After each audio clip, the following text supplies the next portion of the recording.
When my uncle sent me that video, I didn't expect my entire reality to shift. I had just gotten home from work, exhausted, ready to settle into my usual evening routine. My phone buzzed. Uncle Ray. That was unusual. We talked, sure, but he wasn't the type to send random messages, especially not with the words, "You need to see this, Allie." I'm sorry. Curious and slightly uneasy, I clicked on the video. And in that moment, my world tilted on its axis. There she was, my sister Amber, lounging in a chair, drink in hand, a smug grin stretched across her face. The setting was familiar. My parents' backyard, their weekend barbecue. Amber looked relaxed, carefree, and completely oblivious to the camera recording her. I mean, come on, she was saying, rolling her eyes dramatically. Allie's too dumb to ever kick me out. She just lets me stay there, rent-free like an idiot. Laughter, not just hers. Others chimed in. Our cousin Matt, her friend Lindsay, even Dad chuckled. She really thinks I'm struggling, Amber continued, shaking her head in exaggerated pity. Like, poor little me can't afford my own place. Please, I make way more than she even knows. But why would I waste my money when my idiot sister lets me live for free? My stomach twisted. I replayed it. Twice. 3 times. Each time her words cut deeper. Too dumb to ever kick me out. An idiot. Wasting my money. I felt frozen, the air thick around me, suffocating. For 3 years, Amber had been living in my house. My house. When she'd first moved in, it had been out of necessity. Or so I thought. She had just gone through a rough breakup, lost her apartment, and called me in tears. I just need a little time, Allie, she had said. I swear I'll get back on my feet soon. And I, like the fool she believed me to be, opened my doors. No rent, no bills, just a place to stay while she figured things out. And now, here she was, laughing at my kindness. I should have been shaking with rage, but instead I felt something different. A strange, eerie calm. Uncle Ray's message popped up again. I wasn't sure if I should send this, but you needed to know. I stared at the screen, fingers hovering over the keyboard. The old me, the one who always gave Amber the benefit of the doubt, wanted to ask for context, to give her a chance to explain. But the new me? The one who had just been slapped in the face with the truth? That me just typed back, "Thank you. Don't say anything to her. I'll handle it." And I would. I didn't confront her. I didn't call her out. I didn't storm into her room demanding an explanation. That would have been too easy for her. Instead, I smiled at her over breakfast the next morning, the same way I always did. Asked her about work, feigned interest in her stories, laughed at her jokes. And when next month's rent came due, the rent she had never once been asked to pay, everything would change. She had no idea what was coming. The morning after watching the video, I stood in the kitchen, calmly stirring my coffee as Amber strolled in, completely unaware that I knew the truth. "Morning," she said, stretching her arms dramatically. "Damn, I slept like a baby last night. That guest bed of yours is way too comfortable." I smiled, glad to hear it. She had no idea. No clue that I had spent the entire night making plans. Amber moved around the kitchen like she owned the place, grabbing the last of my oat milk, pouring herself coffee, and humming to herself. 3 years of this. 3 years of me making space for her, letting her take without question, without gratitude. She slid into a chair and sighed, rubbing her temples. Ugh, work is insane right now. I swear if my boss emails me one more time about those reports, I might actually lose it. I nodded, pretending to listen, while my mind replayed the words from the video. I make way more than she even knows. She had a good job, a stable income. She had the means to move out whenever she wanted. And yet, she'd been lying to my face, pretending to struggle, milking my generosity for all it was worth. And that meant there was no reason, no excuse for her to still be living here. I took a slow sip of my coffee. So, what are your plans this month? I asked casually. Amber frowned. What do you mean? Oh, I shrugged. You've been here for a while now. I figured you might be thinking about your next steps. Looking for a new place, maybe? She let out a dramatic groan. Ugh, Allie, I have so much on my plate right now. Moving is the last thing I need to deal with. Plus, it's so expensive. Expensive? I fought the urge to laugh. She could afford it. That much was clear. But I kept my expression neutral. I get that, I said. But, I was thinking maybe it's time for some changes around here. Amber barely looked up from her phone.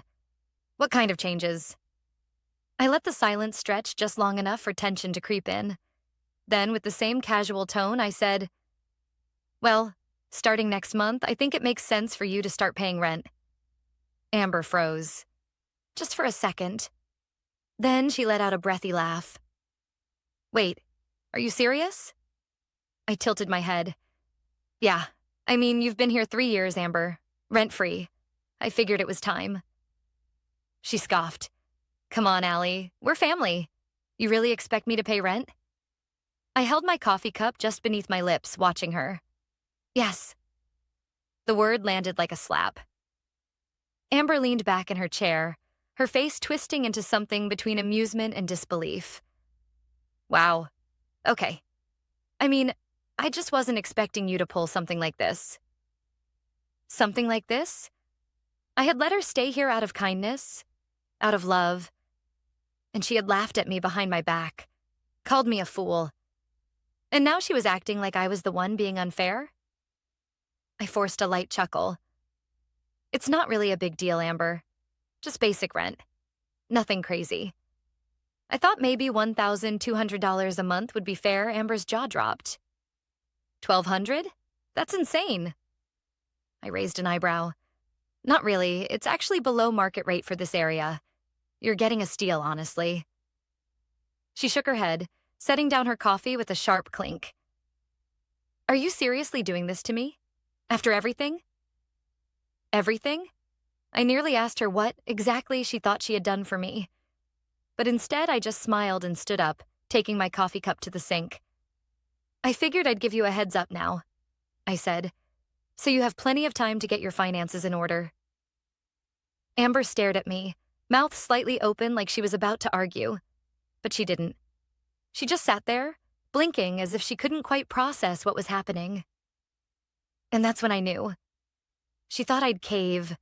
She thought I'd feel guilty, backtrack, tell her I was just joking. She had no idea that the real storm was still coming. Amber avoided me for the next few days. Normally, she was all over the house, sprawled across my couch, blasting Netflix late into the night, leaving dishes in the sink like she expected me to clean up after her. But after our conversation about rent, she suddenly became scarce. She barely spoke to me. When we did cross paths, she kept her responses clipped, short. And yet, I could feel the anger radiating off of her, simmering just beneath the surface. She wasn't used to this. She wasn't used to being told no. I had been too accommodating for too long, and now, with just one small shift in the dynamic, she was already showing signs of cracking. Good. I wanted her to feel it. The discomfort, the tension, the realization that she was no longer in control. She thought I was stupid. She thought she had me wrapped around her little finger. She was about to learn just how wrong she was. It was Friday night when Amber finally decided to confront me. I was in the living room, curled up with a book, when she stormed in. No warning, no preteens of small talk, just raw, unfiltered irritation. So, she said, crossing her arms, are you really serious about this rent thing? I looked up, completely unfazed. Yeah, why wouldn't I be? She scoffed, pacing back and forth. I just don't get why you're doing this now. After 3 years, it makes no sense. I set my book down, meeting her gaze. Because it's time, Amber. You have a job. You make good money. There's no reason you shouldn't be contributing. Her lips curled in frustration. We're family, Allie. Family helps each other. You're really going to start treating me like some random tenant? I didn't flinch. You're living here like a tenant. Why shouldn't you pay like one? Amber's nostrils flared. I could see the gears in her head turning, scrambling to find a way to twist the situation in her favor. Then, like clockwork, she switched tactics. She sighed dramatically, softening her voice. Look, I know I joke around a lot. Maybe I don't always show it, but I appreciate you, okay?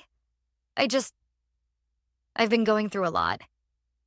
Ah, the guilt trip. Classic Amber. I tilted my head. A lot? She nodded, sighing as if the weight of the world was on her shoulders. Work stress, personal stuff. You know, life. I don't talk about it much because I don't want to burden you. I let that sit for a moment, then said, So you have the money then? Amber blinked. What? You said it's life stress, not financial. So paying rent shouldn't be an issue, right? Her face twitched, just slightly, before she quickly masked it. I mean, technically, yeah, I could pay it, she admitted, waving a hand dismissively. But why should I? You don't even need the money, Allie. It's not like you're struggling. And there it was. She didn't think she owed me anything. She thought my kindness was an obligation. A slow, amused smile spread across my lips. It's not about whether I need it, Amber. It's about fairness. She rolled her eyes. Oh my God, fairness? Are you serious right now? Yes. Amber let out a bitter laugh. Wow, you've really changed, huh? I kept my voice light. Maybe. Or maybe I've just opened my eyes. I saw it just for a second. The flicker of panic in her expression.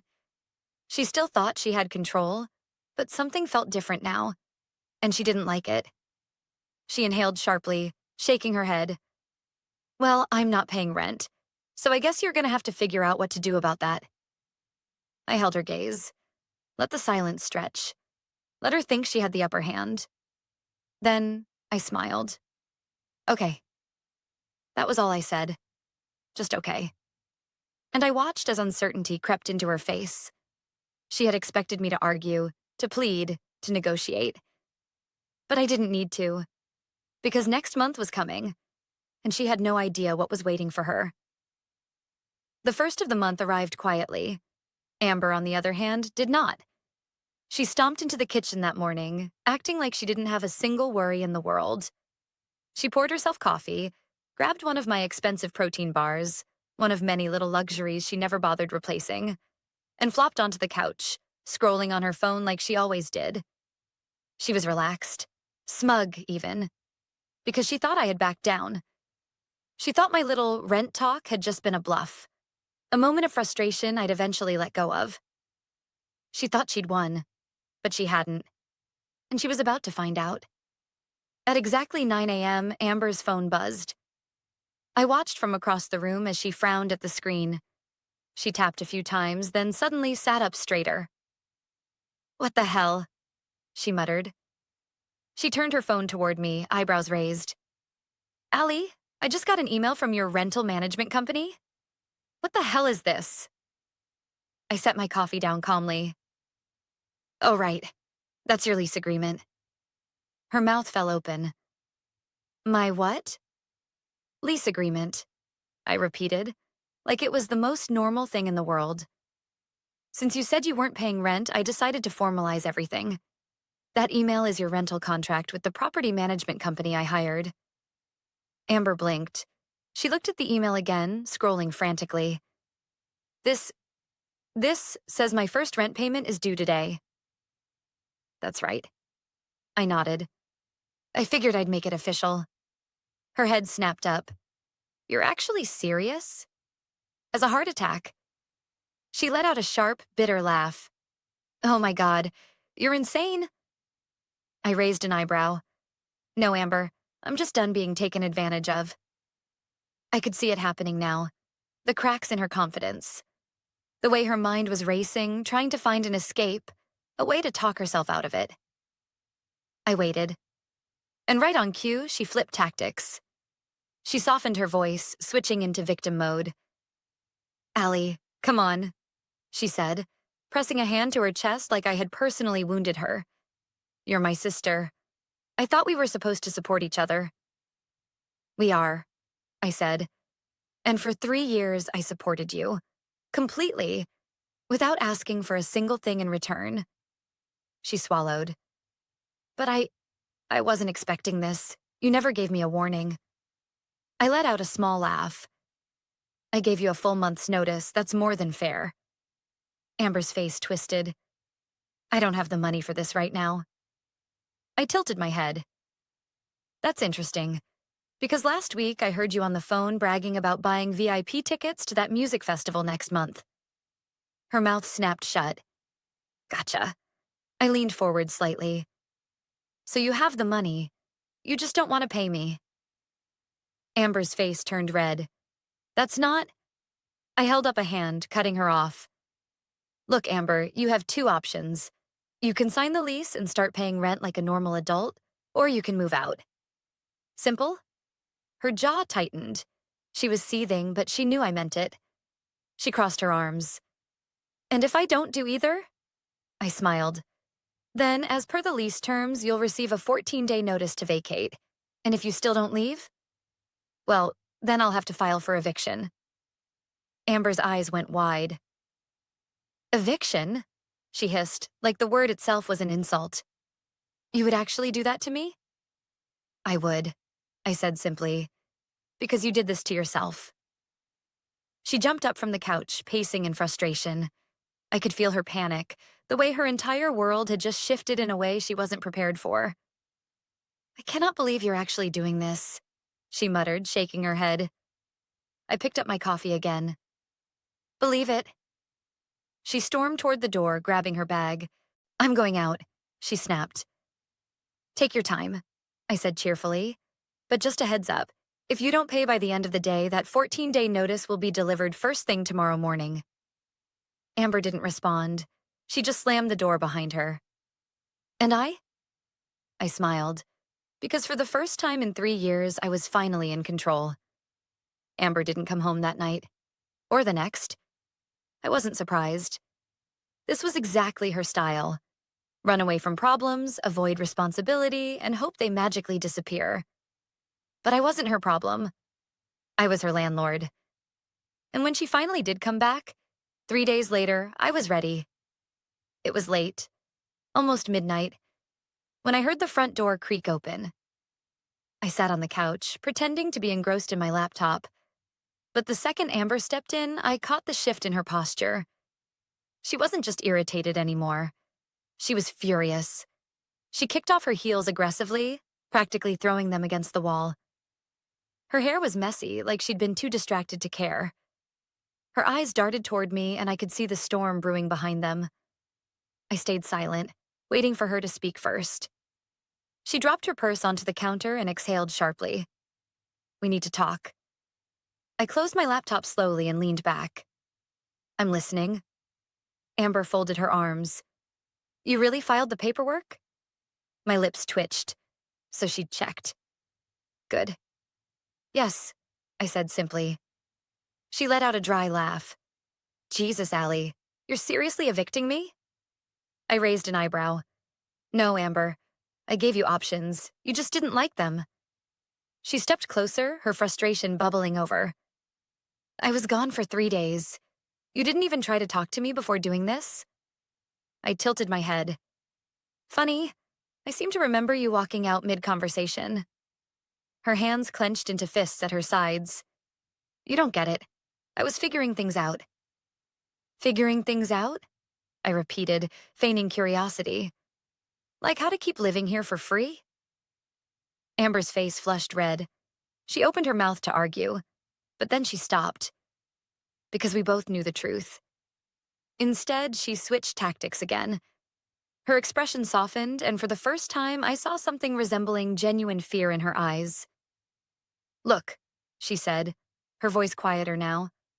I messed up, okay? I shouldn't have said what I said. I was just venting. I didn't mean any of it. I didn't flinch. Yes, you did. Amber hesitated. No, You called me an idiot, Amber. I cut in.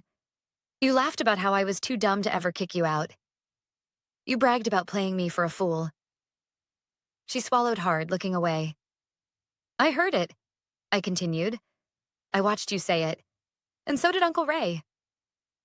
At that, her head snapped up, eyes wide. You told him? I laughed. He told me. Amber's mouth opened slightly, but no words came out. The realization hit her like a slap. She'd been caught, exposed. And worst of all, she couldn't lie her way out of it. She exhaled sharply, pacing again. Okay, I get it, I screwed up. I stayed silent, watching her unravel. I don't have anywhere to go, Allie. She stopped, staring at me, waiting for me to break. But I didn't. Because this time, I wasn't going to save her. I picked up my laptop and pulled up an email. Actually, I said, scrolling. That's not true. Amber frowned. What? I took the liberty of looking into some affordable apartments nearby, I said, clicking on one of the listings. There are 3 places within 10 miles that fit your budget. I even spoke to a landlord. He's willing to waive the security deposit if you apply this week. Amber's jaw tightened. I can't believe you did that. I shrugged. Why wouldn't I? You have a job. You make good money, remember? She scoffed, shaking her head. You're actually enjoying this, aren't you? I met her gaze, voice calm. No, Amber, but I am done being used. She took a sharp breath, but she didn't argue. Because she couldn't. She knew I was right. I gave her every chance. I treated her with kindness, with patience. I offered her options. But in the end, she had made her choice. And now? She had to live with it. Amber let out a bitter chuckle. Wow, so this is really happening. I nodded. It is. She glanced toward the hallway, toward her bedroom, the place she had treated like her own for years. But it wasn't hers.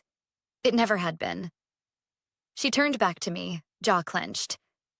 Fine, she muttered. I'll be out by the end of the week. I gave her a small, knowing smile. Good. And just like that, the power shifted. For the first time in years, I wasn't the fool. I wasn't the pushover. I wasn't the idiot. I was free. Amber moved out 3 days later. She didn't say much as she packed. No snarky remarks, no passive-aggressive comments. She barely looked at me. And honestly, that was fine. She had spent years treating me like a fool, taking my kindness for granted. Now, for the first time, she was forced to stand on her own 2 feet. And it was long overdue. The night before she left, I found her sitting in the living room, staring at nothing. A half-empty suitcase sat beside her. I hesitated for a moment, then walked over and sat across from her. She didn't look up. For the first time in forever, Amber wasn't playing a role. She wasn't acting superior or smug or manipulative. She just looked small. And maybe, just maybe, a little lost. I took a deep breath. Amber. She finally glanced at me. What? I studied her face, the exhaustion in her eyes, the tension in her shoulders.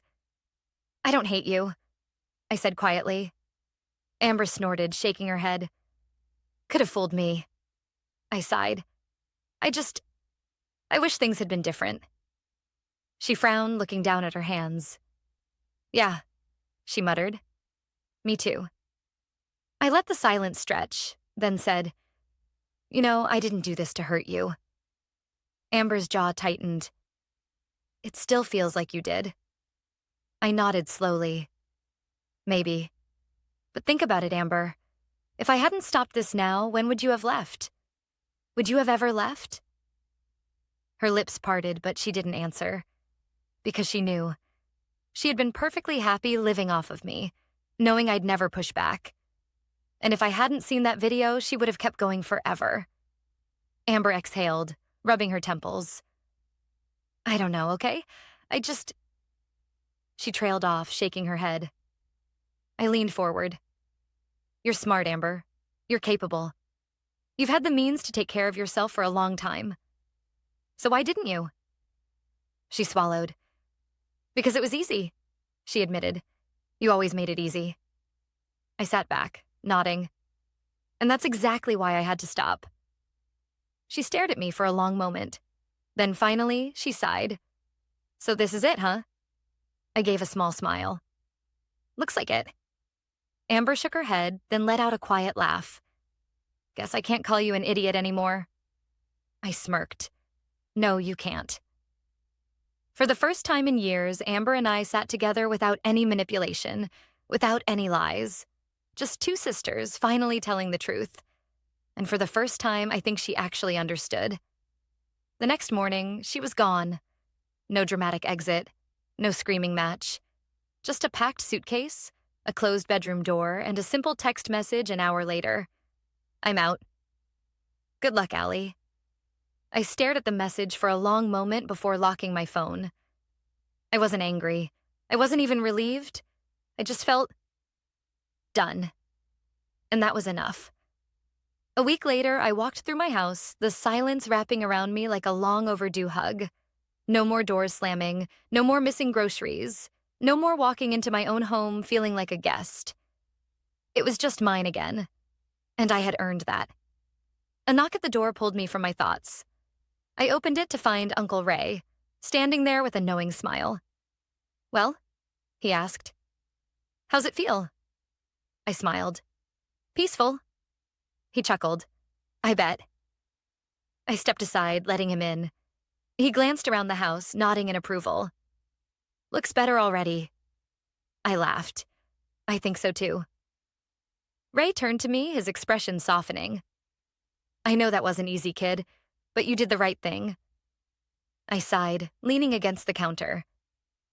Then why does it still feel weird? Ray folded his arms. Because she's your sister. I nodded. She's your sister, he repeated. But that doesn't mean she was good for you. And it damn sure doesn't mean you had to keep letting her use you. I looked down, processing his words. Then I met his gaze. Do you think she'll be okay? Ray let out a slow breath. She'll have to be. And I knew he was right. Amber had been forced to grow up. She had been forced to take responsibility, maybe for the first time in her life. Whether she liked it or not, she couldn't rely on me anymore.